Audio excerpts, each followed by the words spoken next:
article by Jonathan Sheffield, homelessness is defined as not having a fixed or regular residence, resulting in living on the streets, in a homeless shelter, or similar temporary residence. Homelessness is a problem that is faced all across our nation, from Skid Row on the West Coast to New York City on the East Coast. These citizens are facing life battles like no other, waking up every morning in a new place, moving from city to city and shelter to shelter, searching for a safe area to make home for the day. It is these people, these normal human beings, that are faced with the stigma created by those around them. On an international scale, homeless people are not received well by their communities. They are seen as dangerous, drug-addicted dirt that roam the streets of urban neighborhoods. The government has begun to see these people as threats to those around them, to businesses, tourists, and fellow neighbors, resulting in the criminalization of homelessness. The rate of homelessness has grown increasingly over the years, easily being observed as you walk down the streets of largely populated cities. As stated in an article by Roland Weathersby, at least 3.5 million persons are likely to experience homelessness during a year in the United States, and 40% of them will be children. People on the streets are not criminals, but by leaving them on the streets and subjecting them to certain circumstances, we are placing them in a position in which crime rates may go up, whether it is by them defaulting to stealing or breaking into places to survive, or if it is the other people out there, the real criminals, harming the homeless.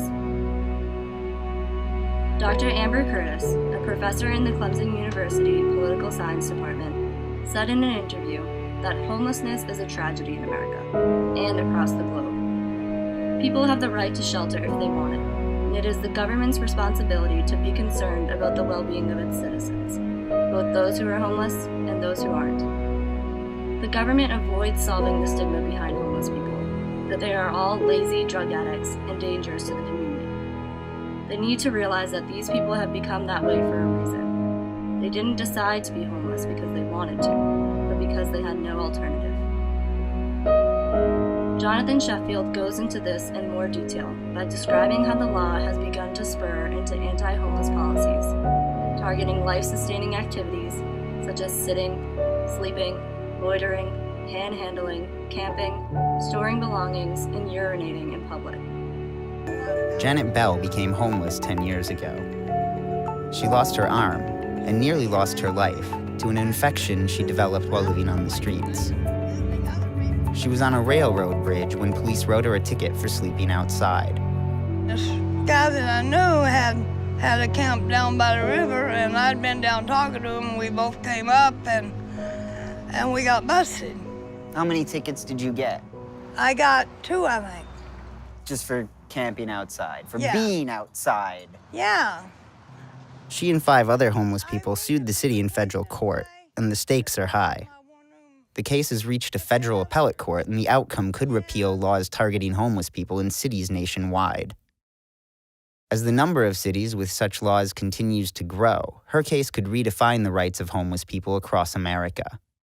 What do you think the real purpose of that law is? The law? To harass the homeless in hopes that the homeless will go somewhere else.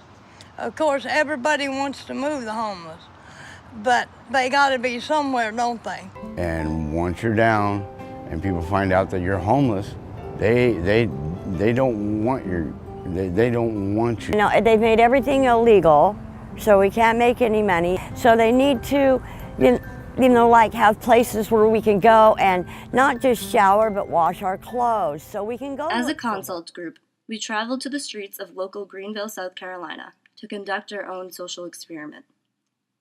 We ask that you observe the experiment and interpret it in a way that will hopefully change your outlook on homelessness, to see that the people that are out there on the streets aren't always begging for drug money. Sometimes they are simply asking for acknowledgement and a sign that our nation wants to help them. Carly dressed herself in worn-down clothing and covered visible parts of her body with dirt and marks to display a look of disheveled depression. We walked to a rather crowded part of downtown Greenville and decided to make this Carly's new home.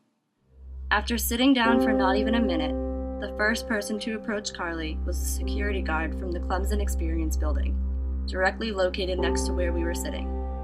He had clearly been trained to spot homeless people that come into the area. He was instantly ready to approach Carly, and once he knew why we were there, he was even quicker to comment that, "You never truly know what the homeless people out here are looking for."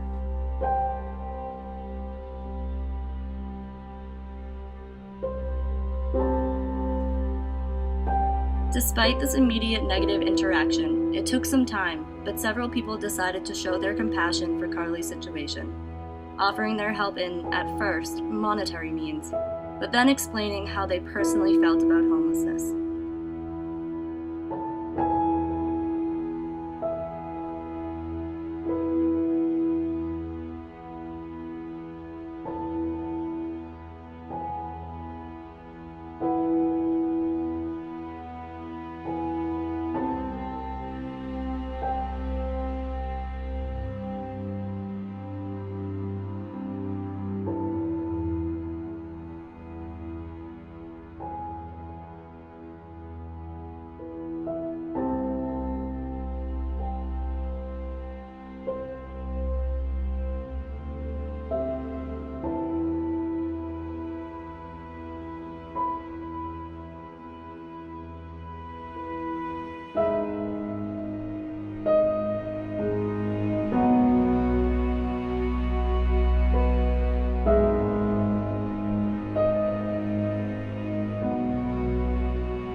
What hits the hardest is the shockingly high number of people who chose not to even look at Carly.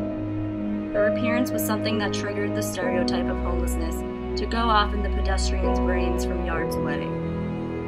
Carly acknowledged that she could see the people walking towards her look at her, make their judgment from a distance, and immediately turn away once they reached her. These are the same people that could, out of nowhere, end up in Carly's position one day. Debbie Sullivan Reslock shares with us in an article that, in August, the Department of Justice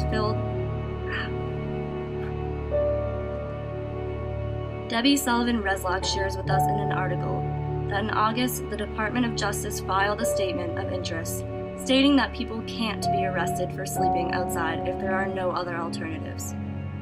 People are beginning to stand up against the criminalization of homelessness, but only the government can make permanent changes. Dr. Curtis explains that the issue of homelessness is much larger than just the minimum wage. The structural context that leads to homelessness stems from a person's education level, socioeconomic status, race, and class rank. All of those things need to be addressed by the government in order to move forward. Homeless people are defending their cases, not by simply blaming the government for their current lifestyles, but demonstrating that they are deserving of protection and help from the government. It is time for the stigma to be erased, and for our nation to readily guide these people back onto a path of sovereignty. We cannot deny them shelter. We cannot deny them jobs. We cannot deny them the right to a life of liberty and prosperity. And it is our duty to show compassion and eliminate the criminalization of homelessness.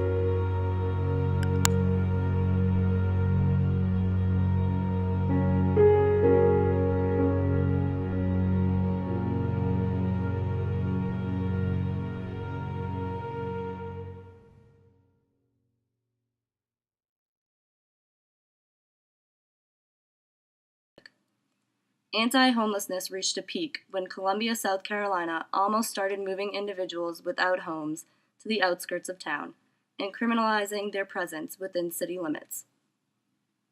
The government is arresting and penalizing its citizens for living a way of life that the state of the nation's welfare gave them no choice but to